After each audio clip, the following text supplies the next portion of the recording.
আপনাকে যদি বলা হয় পৃথিবীতে এমন একটা দেশ আছে যে দেশের সবাই কোটিপতি, এই দেশে একটা মানুষের টাকা কখনোই কোটি টাকার নিচে কম না। এখানে একটা ব্যাঙ্ক অ্যাকাউন্ট খুলতে গেলেও আপনাকে ব্যাংকে কয়েকশো কোটি টাকা থাকতে হবে। আর এই দেশের সবাই টাকার গরমে টাকা উড়ায়। পৃথিবীর এই দেশটার নাম হচ্ছে মোনাকো।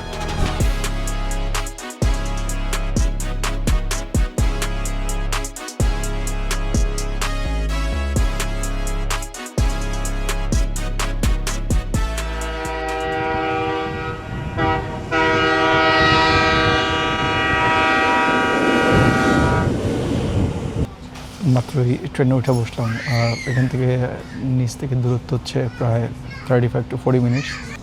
মোনাকো হচ্ছে পৃথিবীর দ্বিতীয় ছোট দেশ। এই দেশের জনসংখ্যা মাত্র 38,000, কিন্তু এই দেশের সবাই কোটিপতি। কেন সবাই কোটিপতি, কীভাবে সবাই কোটিপতি, তারা কীভাবে থাকে, তাদের লাইফ স্টাইলটা কী, পুরোটা আজকে জানবো। চলুন দেখা যাক।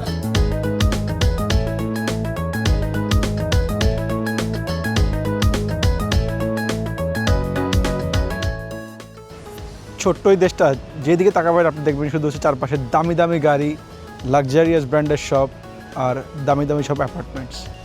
আমি এখন আপনাদের নিয়ে যাচ্ছি মন্টি কার্লোর যে মূল আকর্ষণ মন্টি কার্লো ক্যাসিনো, সেখানে। চলুন যাওয়া যাক।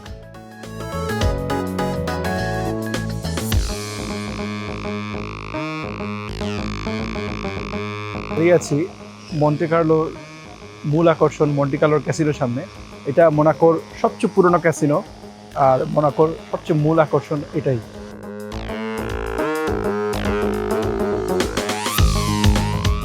আপনারা দেখতে পাচ্ছেন যে মন্টি কার্লো ক্যাসিনোর সামনে এরকম সবাই যারা স্থানীয় আছে গাড়ি পার্ক করে ক্যাসিনোতে গেছে।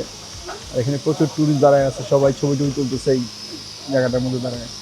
মজার ব্যাপার হচ্ছে দুবাইয়ের মতন এই দেশে যদি কোনো পার্সোনাল ট্যাক্স যেহেতু নাই, এই জন্য এই দেশটা আসলে বড় লোকদের জন্য, যারা খুবই আল্ট্রা সুপার রিচ, তার জন্য একটা হ্যাভেন হয়ে গেছে। এখানে যারা থাকে তাদের কারোরই কোনো ট্যাক্স দেওয়ার প্রয়োজন পড়ে না। এখানে একটা ব্যাঙ্ক অ্যাকাউন্ট খুলতে গেলেও আপনাকে ব্যাংকে কয়েকশো কোটি টাকা থাকতে হবে। তার চেয়ে বড় কথা হচ্ছে যে এখানে থাকার জন্য আপনাকে একটা স্ট্যাটাস মেনটেন করতে হবে, যেটা আসলে একদমই ইজি না।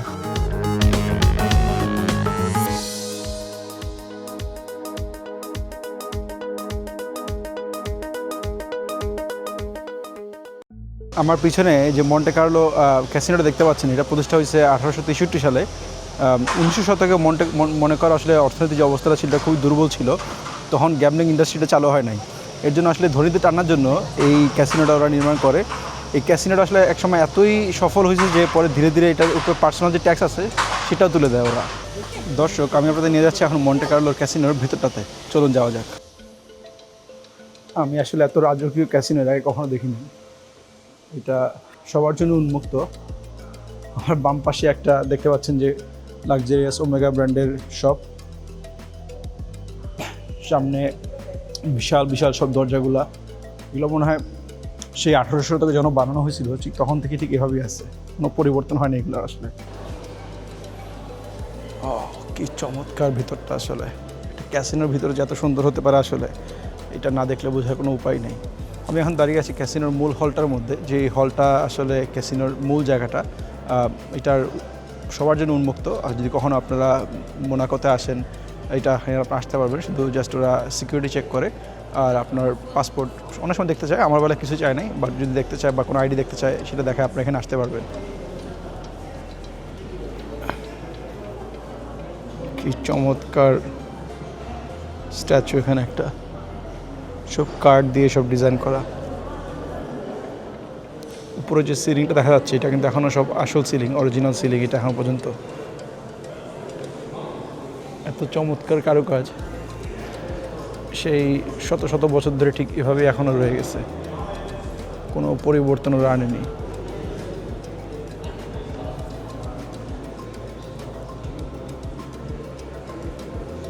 আপনারা তো দেখতে পাচ্ছেন এটা হচ্ছে ক্যাসিনোর যে মূল এন্ট্রেন্সটা, বাট এখনও যেহেতু সময় হয় নাই ওরা এখন পর্যন্ত ক্লোজ। বাট যদি আপনারা খেলতে চান হাজার হাজার ডলারের বেট, অবশ্যই এখানে এসে ট্রাই করতে পারেন। মন্টে কার্লোর আসলে এই ক্যাসিনোটা না থাকলে আজকের এই মোনাকোটা হতো না। এই ক্যাসিনো একসময় আসলে রাষ্ট্রের যে মেইন ইনকাম, এটার মেইন ইনকাম সোর্সটা ছিল। অনেক ধনী পর্যটকরা আসলে সারা ইউরোপ থেকে এখানে আসা শুরু করে শুধু এই ক্যাসিনোর জন্য। আস্তে আস্তে ওদের hotel, luxury, banking, high end lifestyle সব কিছু তো রয়েছে থাকে। তারপরও আসলে মোনাকোটা আসলে ওয়ার্ল্ডের যে গ্লোবাল এলিট ডেস্টিনেশন সেটাতে পরিণত হয় এবং বর্তমানে বিশ্বের যত ধনী আছে, আমি যদি বলি এক জায়গাতে সবচেয়ে বেশি ধনীরা কোথায় থাকে, এটা হবে মোনাকোতে। এই ক্যাসিনোটা আসলে খুব খেয়াল করে যদি দেখেন আপনারা দেখবেন যেটা কয়েকটা ভাগে বিভক্ত আছে। এর মধ্যে একটা হচ্ছে গেমিং রুম, এখানে আপনার রোলেট, ব্ল্যাক জ্যাক, বাকারাট সব কিছু খেলার ব্যবস্থা আছে। আর এখানে আরেক পাশে যে এই পাশটাতে আছে হচ্ছে প্রাইভেট রুম। এই প্রাইভেট রুম হচ্ছে যারা হাই স্টেক প্লেয়ার তাদের জন্য আসলে, এটাতে শুধুমাত্র আপনার ইনভাইটেশন অনলি এন্ট্রেন্স।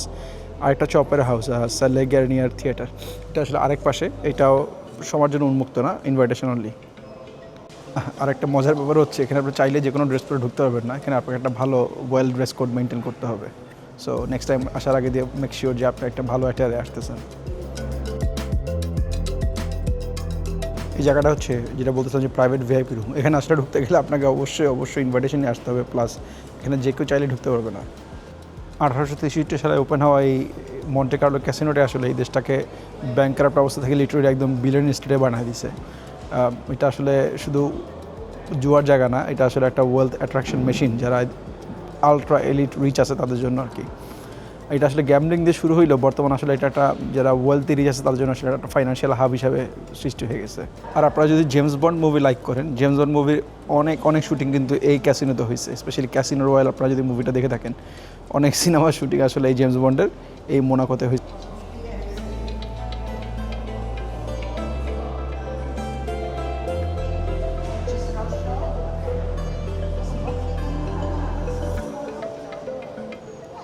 এগুলো একদমই রেস্ট্রিক্টেড এন্ট্রেন্স আর কি, উপরে যাওয়ার জন্য শুধু ইনভাইটেশন অনলি, যারা গেস্ট আছে তাদের জন্যই।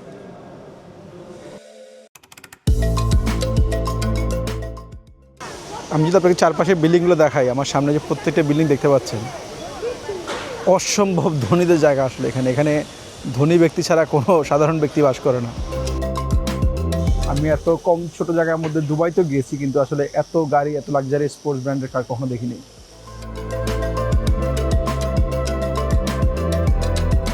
এই জায়গাটা ঠিক লিটারালি মন্টে কার্লো যে ক্যাসিনোটা আছে তার সামনে। এখানে সবাই যারা ক্যাসিনোতে আসে, এই জায়গাটা খুবই ফেমাস। আপনারা দেখতে পাচ্ছেন যে সামনে যে এই জায়গায় কার পার্কটা আছে বা একটা র্যাম্পের মতন আছে, এখানে সবাই গাড়ি নিয়ে আসে, যারা ক্যাসিনো খেলতেছে তারা সবাই এখানে এসে ক্যাসিনোর জন্য ওয়েট করে। ক্যাসিনোর ঠিক সামনে এই যে এদিকটা দেখতে পাচ্ছেন, দিয়ে আসলে পুরো মোনাকো যে শহরটা এখান থেকে দেখা যাচ্ছে। আসলে পুরো শহর বলা ঠিক হবে না, পুরো দেশটা দেখা যাচ্ছে। আসলে দেশটা তো ছোটো, যেটা শহর না দেশ, আসলে মাঝে মাঝে অনেক কনফিউশন হয়ে যায়, কিন্তু এটা আসলে একটা দেশ, এটা একটা ইন্ডিপেন্ডেন্ট কান্ট্রি।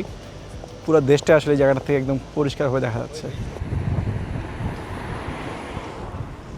রাস্তা দিয়ে হাঁটতেছি, আমার দুই পাশে এরকম দামি সব গাড়ি পার্ক করা আছে।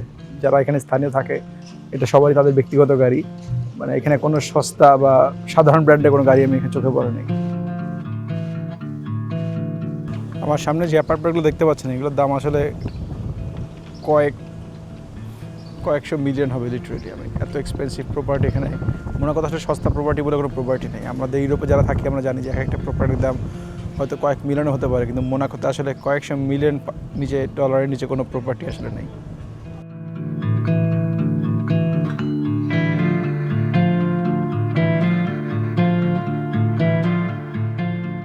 সবচেয়ে মজা হবে দেখেন, আমার সামনে যেটা দেখতেছেন এটা ট্যাক্সি। এই ট্যাক্সিটা কিন্তু BMW ইলেকট্রিক কার।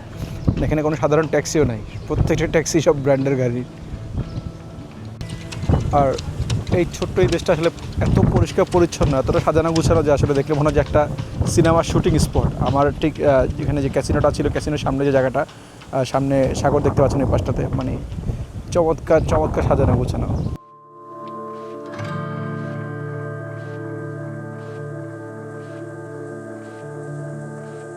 আমি মোনাকোতে এতক্ষণ ধরে হাঁটতেছি, আসলে রাস্তাঘাটে এই পর্যন্ত পোশাক আশাক দেখে কাউকেই মনে হয় না যে সে গরিব। আসলে এখানে সবাইকে দেখে মনে হচ্ছে সবাই অত্যন্ত ধনী, মানে আনবিলিভেবল।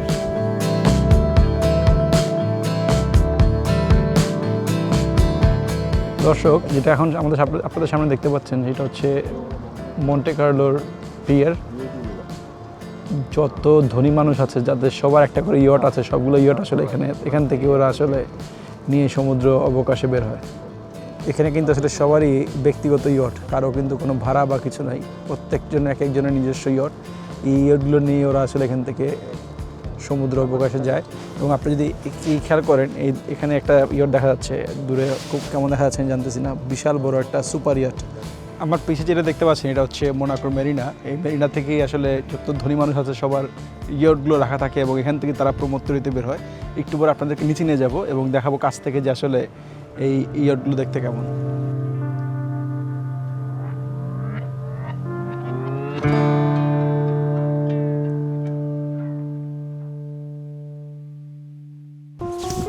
প্রাকৃতিকভাবেও কিন্তু মোনাকো আসলে ভীষণ সুন্দর। এই সাগরের কোল ঘেঁষে এই শহরটা এত সুন্দর, আপনারা নিশ্চয়ই দেখতে পাচ্ছেন যে কি চমৎকার লাগছে দেখতে।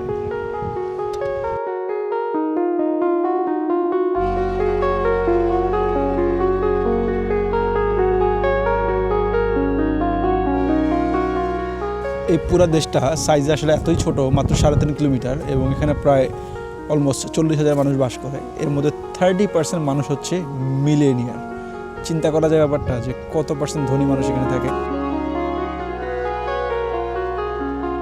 এত পরিমাণ টাকার পরিমাণে জায়গায় মানুষ, কারণ সারা দুনিয়াতে যত মিলেনিয়ার মারছে সবাই আসলে এখানে এসে বাসা কিনে, তারা শুধু এখানে আসে শুধুমাত্র টাকা শো অফ করার জন্য। আর যত রিচ আছে দুনিয়ার সবাই এসে এখানে আসলে একজনের সাথে একজন মিট করে আর বেশিরভাগই রিল্যাক্স করে। এই জায়গাটা আসলে শুধু ইউরোপের জন্য না, পুরো দুনিয়ার জন্যই একটা ভেরি ভেরি আইকনিক প্লেস। আমার পিছনে যতগুলো বিল্ডিং দেখতেছেন এগুলো সবগুলোই কিন্তু রেসিডেন্ট হাউস। আর এখানে সাধারণ মানুষ থাকে না, যত বিলিয়নিয়ার আছে মিলিয়নিয়ার আছে সবাই এখানে থাকে, কিন্তু সাধারণ কোনো মানুষের থাকার এখানে কোনো সুযোগ নাই। আপনি আশেপাশে যে কোনো জায়গায় বিল্ডিংগুলো দেখবেন, আমি যদি ঘুরে দেখাই আপনাকে, প্রত্যেকটা জায়গাতে আপনার মনে করেন যে বিলিয়নিয়ার মিলিয়নিয়াররা বসবাস করে। এত সুন্দর আবহাওয়া দেখে তো ভাবতেছেন যে আসলে ইউরোপের মধ্যে এত সুন্দর একটা জায়গা, এত সুন্দর একটা দেশ, এখানে সেটেল হলে কেমন হইতো আসলে। কিন্তু এখানে সেটেল হইতে গেলে আপনাকে মিনিমাম আপনাকে মিলিয়নিয়ার হইতে হবে, কারণ এখানে একটা ব্যাঙ্ক অ্যাকাউন্ট খুলতে গেলে আপনাকে মিনিমাম বাংলাদেশি টাকা ইনফ্লেশনের রেট এখন যদি বলি 5 থেকে 6 কোটি টাকা আপনাকে ব্যাংকে থাকতে হবে। আর একটা অ্যাপার্টমেন্টের মালিক হইতে হবে আপনাকে মিনিমাম, বা একটা বাসার মালিক হইতে হবে আপনাকে। সো এখানে বাসার মালিকানা ছাড়া বা একটা ব্যাংকে একটা মিনিমাম ডিপোজিট ছাড়া এখানে আসলে কোনোভাবেই আপনার নাগরিকত্ব সম্ভব না। আমার আসলে বিশ্বের বিভিন্ন দেশে ঘুরে আসলে মনে হতো যে অনেক জায়গায় অনেক ধনী মানুষ দেখছি বা অনেক কিছু দেখছি আসলে, কিন্তু মোনাকো আসার পর আমার যে পারসেপশনটা আছে এটা পুরোপুরি চেঞ্জ হয়ে গেছে একদম। তবে হ্যাঁ, আপনি যদি জেনুইনলি আসলে আপনার মিলেনিয়ার বিলিয়নিয়ার নেইবার আর ফ্রেন্ডদের মাঝখানে থাকতে চান, তবে আমি বলবো মোনাকো হতে পারে আপনার জন্য একটা আদর্শ জায়গা। কারণ আপনার আশেপাশে ডানেভাবে যারাই থাকবে সবাই আসলে মাল্টি মিলিয়নিয়ার কিংবা বিলিয়নিয়ার। এখানে আমার পিছে যে অ্যাপার্টমেন্টগুলো দেখতে পাচ্ছেন মোনাকোর একদম সিসাইড যে অ্যাপার্টমেন্টগুলো, এগুলোর ডিমান্ড এত বেশি কারণ মোনাকোতে জায়গা যদি খুব বেশি নেই, খুবই ছোট্ট একটা দেশ। এর জন্য ভাড়া এক একটা বেডরুমের যে 1 বেডরুম যে স্টুডিও যে বা ছোটো 1 বেডরুম ফ্ল্যাটগুলো আছে, এগুলোর ভাড়া শুরু হচ্ছে 7,500 থেকে 8,000 ইউরো পার মান্থ। তাছাড়াও আরও সার্ভিস চার্জ, অন্যান্য যে খরচ আছে এগুলো তো থাকেই। তো সব মিলে মোটামুটি এক একটা ছোটো ছোটো যে রেন্টাল ইউনিট আছে, যে পিছনে যে আমি এক্সাম্পল দিই, যে পিছনে যে বিল্ডিংটা আছে সেটা দেখতে পাচ্ছেন, এইটার ভাড়া হবে প্রতি মাসে বাংলাদেশি টাকায় এক রুমের জন্য 10 থেকে 12 লক্ষ টাকা। পিছের বিল্ডিংটা যদি খুব খেয়াল করে দেখেন, এখানে দুইটা বাসা আছে, একটা হচ্ছে সি সাইড, একটা হচ্ছে সি সাইড ছাড়া। যদি আপনি সি ভিউ সাইডটা থেকে আপনার অ্যাপার্টমেন্টটা ভাড়া নেন, তাহলে সেখানে প্রতি মাসে ভাড়া পড়বে এক বেডরুমের জন্য 20,000 ইউরোর কাছাকাছি, বাংলাদেশি টাকা প্রায় 25 থেকে 30 লক্ষ টাকা এক রুমের জন্য ভাড়া। আমার সামনে যে অ্যাপার্টমেন্টগুলো দেখতে পাচ্ছেন এগুলোর দাম হচ্ছে পার স্কোয়ার মিটার প্রায় 85 থেকে 90,000 ইউরো। সাধারণ কোনো মানুষের এইগুলো কোনো করার ক্ষমতা নাই, এতটাই এক্সপেন্সিভ এগুলো। খুব সহজভাবে বললে আসলে 140 স্কোয়ার মিটার একটা অ্যাপার্টমেন্টের দাম প্রায় এখানে 7.5 মিলিয়ন থেকে 8 মিলিয়ন ইউরো পর্যন্ত হয়ে থাকে।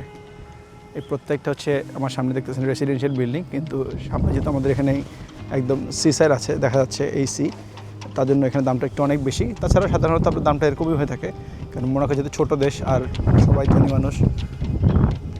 এখানে একটা ইন্টারেস্টিং জিনিস হচ্ছে জায়গায় জায়গায় ডিজাইনার শপ, খুব এক্সপেন্সিভ ডিজাইনার ওয়াচ ব্র্যান্ডের দোকান। এটাই হচ্ছে সেই গ্র্যান্ড ক্যাসিনো, যেখানে মোনাকোর বা সারা বিশ্বে যত মিলেনিয়ার বিলিয়নিয়ার আছে তারা সব এখানে এসে জড়ো হয়। এই ক্যাসিনোর চারপাশে শুধু ডিজাইনার শপ আর ডিজাইনার শপ।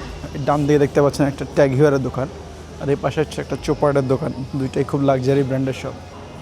আমার হাতেও ঠিক একটা ট্যাগ হিয়ারের ঘড়ি পরা আছে, কিন্তু যদিও নিজেকে তাও ধনী মনে হচ্ছে না, কারণ এখানে আসার পর মনে হচ্ছে আসলে যে everyone is mega mega rich, unbelievable.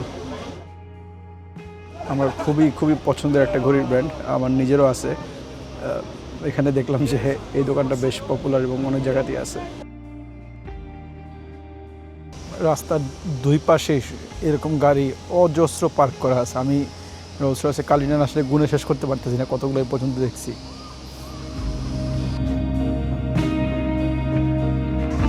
একটার পর একটা রোলস রয়েছে, কালিনান, Porsche, range rover, Mercedes, Audi R8। আমি শেষ করতে পারবো না গুণে আসলে যে এ পর্যন্ত কতগুলো সুপার কার দেখছি। আমার পিছনে এই যে পুরো রাস্তাটা জুড়ে শুধু ডিজাইনার শপের দোকান, যেখানে মোনাকোর সব ধনীরা শপিং করতে আসে। এখানে আসলে কোনো সস্তা বা সাধারণ কোনো ব্র্যান্ডের দোকানই নেই। লুই ভিটন থেকে শুরু করে কার্টা, প্রাডার, যত এক্সপেন্সিভ লাক্সারিয়াস আলট্রা লাক্সারিয়াস ব্র্যান্ডের শপ আছে সবগুলোই আসলে এখানে অবস্থিত। রাস্তার এক পাশে যদি থাকে লুই ভিটনের দোকান, ঠিক রাস্তার আরেক পাশে দেখা যাচ্ছে কার্টিয়ারের দোকান। এই জায়গাটা আমি বলবো যে অনেকটা সিমিলার টু মিলানের যে শপিং ডিস্ট্রিক্টটা আছে, যেখানে সব ডিজাইনার ব্র্যান্ডের দোকানগুলো আছে, অনেকটা ওটার মতন, কিন্তু তার চেয়ে আরও বেশি এক্সক্লুসিভ আমি বলবো এই কারণেই, কারণ জায়গাটা মোনাকো। এই দেশটার এক পাশে হচ্ছে সমুদ্র সৈকত, মানে হচ্ছে ফ্রেঞ্চ রিভিয়েরা, আর আরেকটা পাশে হচ্ছে পুরোপুরি মাউন্টেন। মানে যাদের পিছনে যে বাসাগুলো দেখছেন যে আপনি, প্রত্যেকটা বাসার মধ্যে আপনার দুই টাইপের ভিউ আছে। আপনি যদি চান সমুদ্র দেখতে পারবেন, আবার আসলে পিছন দিকে মাউন্টেনও দেখতে পারবেন। মানে ন্যাচারালি দেশটা এত সুন্দর যে ওরা যে ন্যাচারাল ব্যাপারটা আছে সেটা ওরা চমৎকারভাবে মেনটেন করছে। পাশাপাশি ওরা অনেক উন্নতি করার ফলেও এই প্রকৃতিটাকে কোনোভাবে নষ্ট করে না। আমরা এখন ধীরে ধীরে নিচের দিকে নামতেছি, যে হারকিউলিস হারবার যেটা বললাম, সেই হারকিউলিস হারবার দিকে যাচ্ছি। মানে এত সুন্দর সাজানো গোছানো দেশটা আসলে মানে মন জোড়া যাচ্ছে।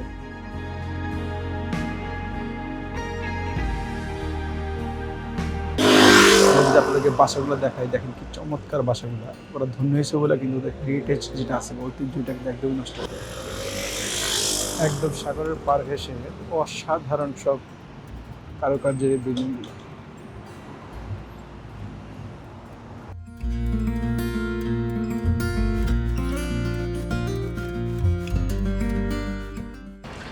এটা আসলে কোনো সাধারণ বন্দর না, এটা একটা আসলে আমি বলবো যে ফ্লোটিং বিলিয়নিয়ার ক্লাব। এখানে একটা ইয়াচের দাম দিয়ে আসলে ছোট একটা দেশ চালানো সম্ভব। মোনাকো আসলে মেরিনাতে আসলে বুঝতে পারবেন আপনার দেশের ওয়েলথ কতটাই কনসেন্ট্রেটেড। এখানে প্রায় 700 ভেসেল ধারণ ক্ষমতা সম্পন্ন এই হারবারটা অনেক গভীর। এখানে আসলে একটা সময় মিলিটারি স্থাপনা ছিল, কিন্তু যেহেতু এখানে আপনার এখন বর্তমানে সব বিলিয়নিয়ারদের ইয়াচ রাখা আছে, এর জন্য আসলে এটা পুরোপুরি এখন কমার্শিয়ালি করে ফেলা হয়েছে। এটা আসলে একটা লাক্সারি ট্যুরিজমের জন্য অন্যতম জায়গা মোনাকোর। ওয়েলকাম টু পোর্ট হারকিউলিস বা বিলিয়নিয়ার হারবার। মোনাকোর মানুষদের আসলে যে কী পরিমাণ টাকা আছে এই মেরিনাতে আসলে সেটা খুব স্পষ্টভাবে চোখে ধরা পড়ে। এই পর্যন্ত আমি হাঁটতে হাঁটতে প্রায় কয়েকশো এই টাইপের সুপার ইয়াচ দেখলাম এই মেরিনাতে। এটা যে কেন বিলিয়নিয়ার মেরিনা বলা হয় এটা আমার কাছে একদমই ক্লিয়ার। এক একটা ইয়াচের সৌন্দর্য বা লাক্সারিয়াস কম না। লাস্ট 20 মিনিট ধরে হাঁটতেছি, এত পরিমাণ ইয়াট এখানে রাখা আছে যে আসলে এক জায়গাতে আমি এত পরিমাণ ইয়াট কোথাও দেখি নাই। মোনাকোতে শুধু মোনাকোর যে স্থানীয় মানুষ তাদেরই শুধু বোটগুলো এখানে না, সারা পৃথিবী থেকে যত পরিমাণ মিলিয়নিয়ার আছে সবাই তাদের বোটগুলো এনে কিন্তু এই মোনাকোতে এখানে রেখে দিছে। আমার ঠিক পিছনে দেখতে পাচ্ছেন এটা এই পুরো যে বিলিয়নিয়ার মেরিনাটা আছে, এই মেরিনা সবচেয়ে এক্সপেন্সিভ সুপার ইয়াচ। আমি খুব কাছ থেকে দেখানোর জন্য এখানে আসলাম। আমি আসলে এত বড় ইয়াচ, এত সুপার ইয়াচ এত কাছ থেকে কখনো দেখিনি। এই দেশটা অবশ্যই আপনারা যদি পারেন বেড়াতে আসবেন। তবে আমি সাজেস্ট করবো যে এখানে যদি আপনারা রাত্রি যাপন করতে চান, এখানে যে হোটেলগুলো আছে quite expensive. 1 star 2 star 3 star যে হোটেলে আপনি থাকেন না কেন, একদম কোনো স্টার ছাড়া হোটেলও যদি আপনি বুকিং করেন, যে মিনিমাম ভাড়া শুরু হয় হচ্ছে 200 থেকে 300 ইউরোর মধ্যে। আপনি যেটা করতে পারেন যে তার আশেপাশে যে শহরগুলো আছে, ফ্রান্সের নিস বা কান শহর, ওই শহরে আপনি থেকে এখানে আপনি একটা ডে ট্রিপ করতে পারেন, বা 2 দিনের জন্য প্রতিদিন বেড়ায় রাত্রে অন্য শহরে গিয়ে থাকতে পারেন।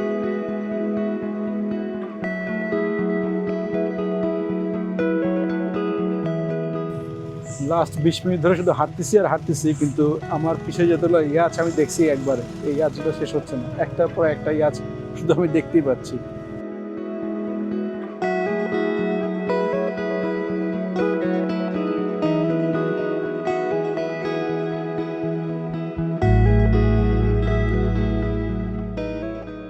আমি এখন যেখানে দাঁড়ায় আছি এটা হচ্ছে মোনাকোর F1 এর ট্র্যাকিং রেস, যেটাকে বলা হয় যে মোনাকোর গ্র্যান্ড প্রি।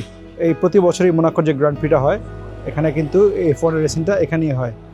এই জায়গাটা আসলে এখন তেমন কোনো মানুষ না থাকলেও যখন F1 এর গ্র্যান্ড প্রিক্স হয় তখন কিন্তু জায়গাটা অত্যন্ত জমজমাট থাকে। মোনাকো F1 যে গ্র্যান্ড প্রিক্সটা আছে, এই পিছনে সিটিং অ্যারেঞ্জমেন্ট আছে, আর পিছনে যেমন রাস্তাটা দেখতে পাচ্ছেন এই রাস্তাতে কিন্তু F1টা হয়, কিন্তু যখন হয় না তখন এটা সাধারণ পাবলিকের জন্য একটা সাধারণ রাস্তা হিসাবেই মানুষ ইউজ করতে পারে।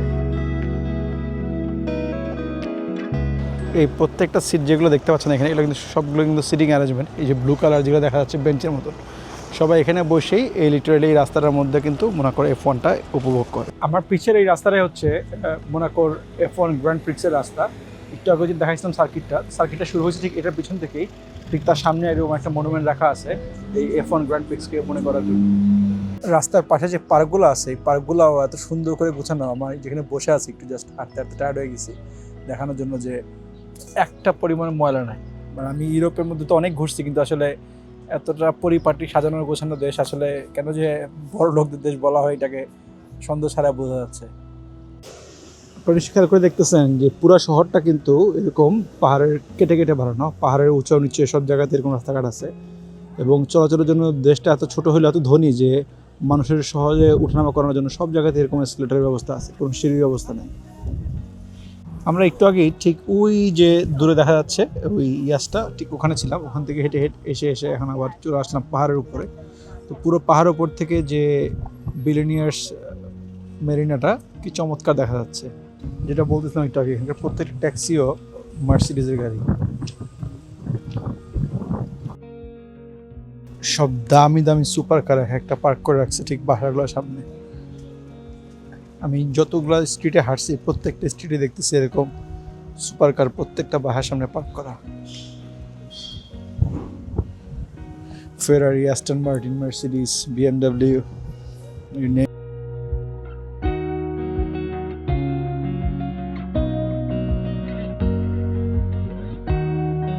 এটা মন্টে কার্লোর খুবই বিখ্যাত একটা হোটেল, নামটা হচ্ছে হোটেল দি প্যারিস। এর ভাড়া প্রতি রাত্রে প্রায় $1400 পার নাইট। মন্টে কার্লোর একটা জিনিস আমার কাছে খুবই ভালো লাগছে যে দেশটা এত ছোট হলেও খুবই সবুজ। ওরা চেষ্টা করছে এত সব কিছুর মাঝখানে এত মডার্নাইজেশনের মাধ্যমে এই সবুজ জিনিসটা করে ধরে রাখার জন্য। প্রত্যেকটা যখন আমরা হাঁটি বিভিন্ন রাস্তার পাশ দিয়ে এরকম প্রচুর সবুজ গাছপালা দেখা যায়, অসাধারণ লাগে দেখতে। বিশ্বের দ্বিতীয় ক্ষুদ্রতম দেশ মোনাকো আমার কাছে কেমন লাগছে, আমি যদি একটা নাটশেলে বলবো যে অন্যান্য যে উন্নত দেশগুলো আছে ইউরোপের সেরকমই, কিন্তু একটা ডিফারেন্স যে আসলে এত কম কনসেন্ট্রেটেড জায়গায় এত ধনী মানুষ আমি এর আগে কখনো দেখি নাই। সো ওই দিক থেকে বলতে গেলে অবশ্যই একটা ইউনিক এক্সপিরিয়েন্স আমার জন্য।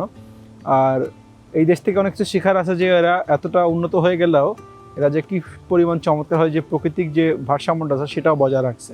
শুধু উন্নতটাই করে নাই, এই প্রকৃতিটার যে একটা ইম্পর্টেন্ট আমাদের লাইফের ফ্যাক্টর সেটাকে তারা মাথায় রেখে এটা আবার খুবই গুরুত্ব দিচ্ছে। আর আপনি যদি নিজেকে ধনী মনে করেন তাহলে আমি বলবো মোনাকো আপনার জন্য। এই দেশটা আসলে ধনীদের কথা মাথায় রেখে বানানো হয়েছে, কিন্তু তার জন্য আপনাকে অবশ্যই মাল্টি মিলিয়নিয়ার বা বিলিয়নিয়ার হতে হবে। আবারও দেখা হবে অন্য কোনো দেশে, সেই পর্যন্ত ভালো থাকুন। আল্লাহ হাফিজ।